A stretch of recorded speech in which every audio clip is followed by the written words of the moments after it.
Salut à tous, c'est Guillaume pour une nouvelle vidéo, et dans cette vidéo, on va parler de la fin du monde!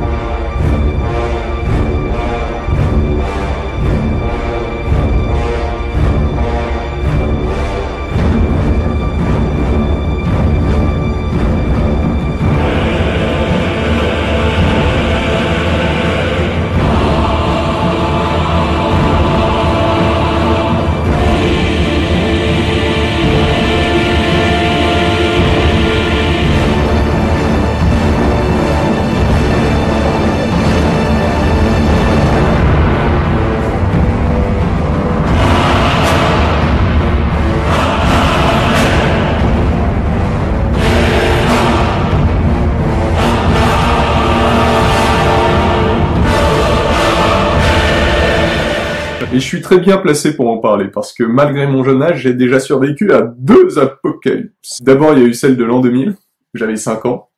Ouais, je sais, j'étais mignon, hein. Et puis celle de 2012. Bon, là, forcément, j'étais un peu moins mignon.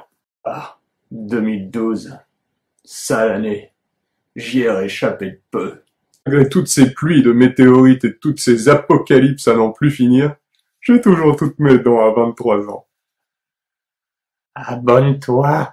Abonne-toi et tu auras peut-être la vie sauve. Bon, trêve de plaisanterie. J'imagine que si vous avez cliqué sur ma vidéo, c'est que vous voulez des infos concrètes. Quand est-ce que ça va se passer? Comment? Est-ce que vous avez bien fait de construire un abri anti-atomique dans votre jardin? Pas de panique, je vais répondre à toutes ces questions dans cette vidéo. Je vais le faire en laissant la parole à Jésus-Christ, qui raconte tout ce qu'il y a à savoir sur la fin du monde dans la Bible. Je l'ai pris en format poche aujourd'hui, très pratique pour la fin du monde. Et en plus, ça coûte que 13 €. J'ai comparé sur Amazon, c'est beaucoup moins cher qu'un abri anti-atomique. Tout ce qu'il y a à savoir se trouve plus précisément au chapitre 24 de l'Évangile selon saint Matthieu, que je vais vous lire tout de suite. Les disciples s'approchèrent de lui à l'écart pour lui demander « Dis-nous quand cela arrivera, et quel sera le signe de ta venue et de la fin du monde ?» Jésus leur répondit « Prenez garde que personne ne vous égare, car beaucoup viendront sous mon nom et diront « C'est moi le Christ ». Alors ils égareront bien des gens. Vous allez entendre parler de guerre et de rumeurs de guerre. Faites attention, ne vous laissez pas effrayer, car il faut que cela arrive, mais ce n'est pas encore la fin. On se dressera nation contre nation, royaume contre royaume. Il y aura en divers lieux des famines et des tremblements de terre. Or, tout cela n'est que le commencement des douleurs de l'enfantement. Beaucoup de faux prophètes se lèveront, et ils égareront bien des gens. À cause de l'ampleur du mal, la charité de la plupart des hommes se refroidira. Mais celui qui aura persévéré jusqu'à la fin, celui-là sera sauvé. Et cet évangile du royaume sera proclamé dans le monde entier. Il y aura là un témoignage pour toutes les nations. Alors viendra la fin. L'information importante à retenir pour nous, c'est ce que dit Jésus à la toute fin du passage que je viens de vous lire. Pas de fin du monde avant que l'évangile ait été annoncé dans le monde entier. Donc premièrement, vous pouvez laisser parler les individus tels que celui-ci. C'est la fin du monde. On va tous mourir. Mais si vous me faites un virement, vous serez sauvés.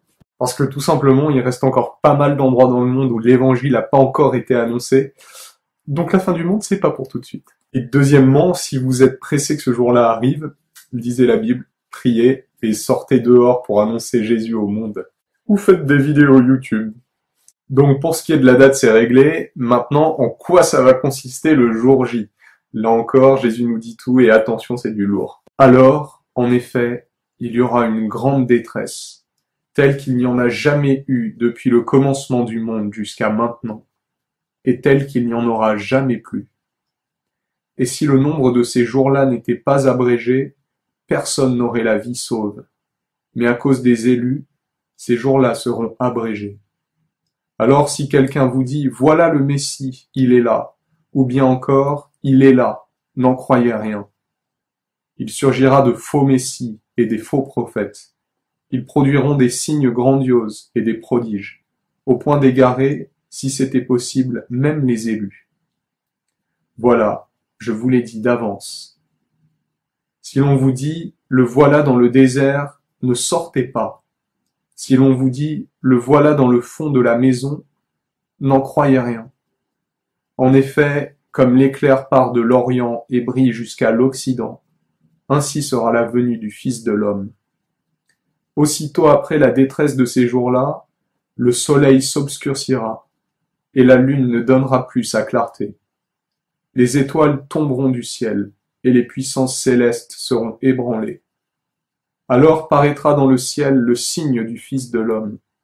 Alors toutes les tribus de la terre se frapperont la poitrine, et verront le Fils de l'homme venir sur les nuées du ciel, avec puissance et grande gloire. Il enverra ses anges avec une trompette retentissante, et ils rassembleront ses élus des 4 coins du monde, d'une extrémité des cieux jusqu'à l'autre. Donc la fin du monde, ce sera le jour du retour du Christ sur la terre. On utilise souvent le terme de jugement dernier pour parler de ce jour-là, parce que ce jour-là, nous serons tous jugés individuellement en fonction des actes qu'on aura accomplis durant notre passage sur terre. En fait, on sera jugé sur l'amour qu'on aura eu les uns pour les autres. Ce jour-là, donc, sera effrayant pour les personnes qui auront fait le mal durant leur vie, parce que ce jour-là, ils devront assumer les conséquences de toutes leurs mauvaises actions. Mais pour les personnes qui auront fait le bien, ce sera tout le contraire. Ce sera même un jour de joie, parce que nos corps ressusciteront à la suite du Christ, et il nous accueillera dans le paradis, où nous vivrons avec lui pour l'éternité. C'est pour cette raison que les chrétiens attendent avec impatience la fin du monde, en fait. Et même on prie pour ça tous les jours, d'ailleurs. Parce que ce sera le début d'une vie complètement renouvelée, meilleure, où on sera débarrassé une bonne fois pour toutes du mal et de la souffrance. Ceci dit, avant la fin du monde, avant le jugement dernier et la résurrection des morts, qui nous concerne tous, il y aura une autre fin du monde, en fait, qui arrivera beaucoup plus tôt que vous ne le croyez. Et pour celle-là, vous avez la raison de vous inquiéter et de penser qu'elle arrive bientôt. Attends, je suis perdu là. C'est la fin du monde ou c'est pas la fin du monde? La suite dans le prochain épisode.